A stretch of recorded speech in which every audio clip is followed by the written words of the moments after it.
The Screen Actors Guild of America, after only striking for, a week or two roundabouts, asked the studios if they could please come to the table so they could start negotiations to end the strike and return to work. The studios answered, "I don't know, are you hungry yet?" And the actors said no. Why? Whereupon the studios, whilst presumably audibly devouring a ham sandwich, said, "Then no, we're gonna wait a bit longer." As it would appear that the rumours suggesting that the studios are planning to starve out the strikers were probably true, which isn't over-surprising really, as both sides no doubt recognise that this is a battle for their very existence, and whomsoever caves first here will be stuck wearing the extra small chastity belt for a very, very long time, if indeed not permanently, in fact.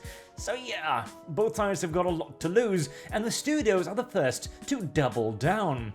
With Netflix here, looking for a person to pay $900,000 a year as a AI product manager. Now, by product manager, what they actually mean is a head of development, essentially, somebody to actually start wrangling this damn thing into full-fledged configuration and presumably production, increasing the leverage of our machine learning platform. Essentially, he's there to try and make sure that the computer is actually learning something and will eventually become an actual asset instead of simply just another black hole to shovel money into. The actors' reaction to this was predictable. Quote, "So 900,000 a year per soldier in their godless AI army? You have the sheer brass balls to invoke God?" Very well, Mr. Actor, or Miss Girl. When that amount of earning could qualify 35 actors and their families for SAG AFTRA health insurance is just ghoulish. See, here's the problem. Okay, that is just health insurance, mind you, so they want health insurance for themselves and their families. That's a rather exuberant demand, and $1 million a year will only do that for 35 actors. And that is just the health insurance. That's not talking about royalties or payments or anything like that. So the actors are requesting some fairly hefty benefits, shall we say. But okay, let us assume, for sake of argument here, that 900,000 could pay for and equip and ameliorate blah blah blah all 35 actors, right? So you pay $1 million and you get 35 actors for a year. Okay, that's not awful, that's not terrible, but what if we flip this one a little bit around here? You could pay $1 million a year for 35 actors, or you could pay $1 million a year to get your Acting 2.0 bot machine up and running and replace them entirely, because this is of course the big problem here, isn't it? I talked about this just the other week. What is the role of an actor in a world that does not need an actor? There has been some various protests around this as well, and they're not really making any arguments. That's what I find so very interesting about this. Like here, Breaking Bad star Bryan Cranston slammed the use of AI during SAG AFTRA rally. "We will not be having our jobs taken away and given to robots." Okay, how are you going to stop it? No, seriously, how?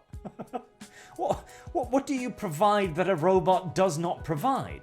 Well, that's the issue. The actors are simply saying, well, you can't replace us, you have to use us. And the studios are going, well, why?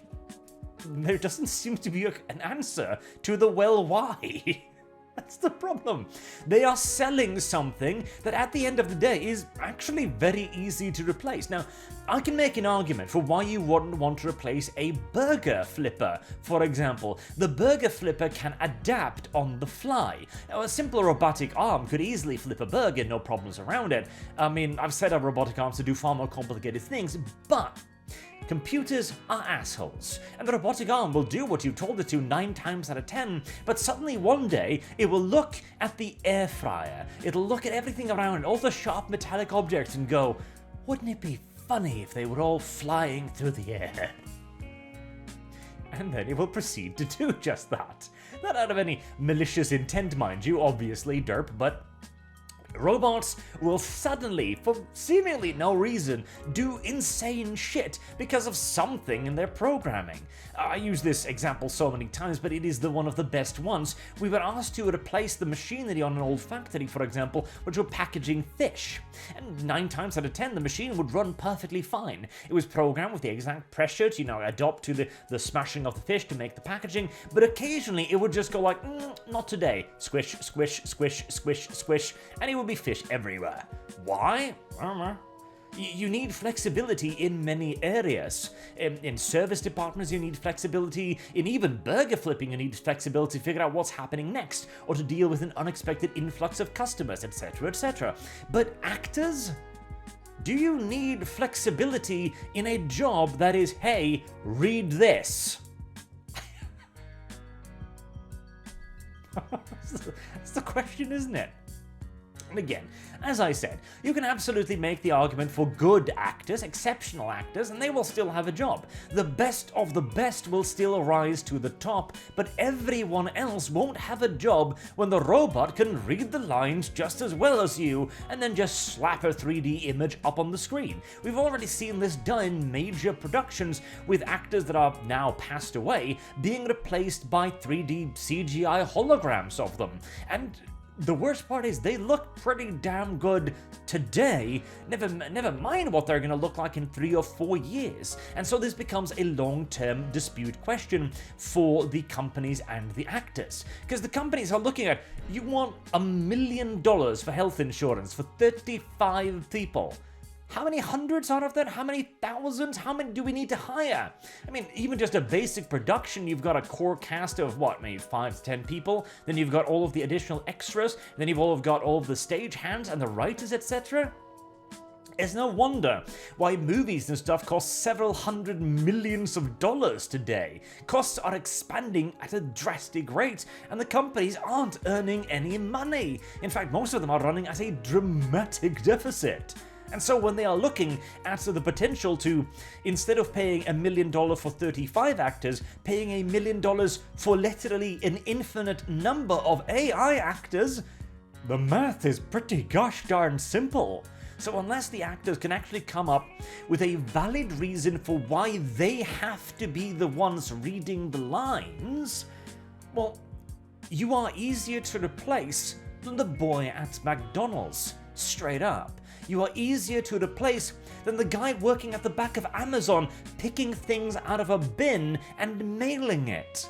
Literally, your job is dance monkey dance, and you have completely forgotten that, actors. That is the issue. You are entertainers, and yet you have decided to become celebrities.